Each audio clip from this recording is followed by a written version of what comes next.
Assalamualaikum warahmatullahi wabarakatuh.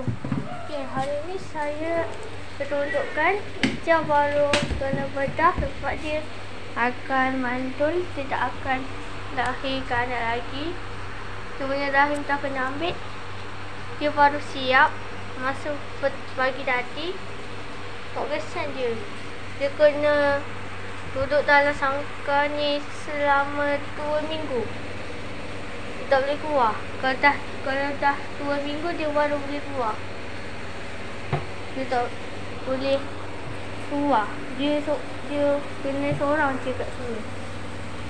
Ya?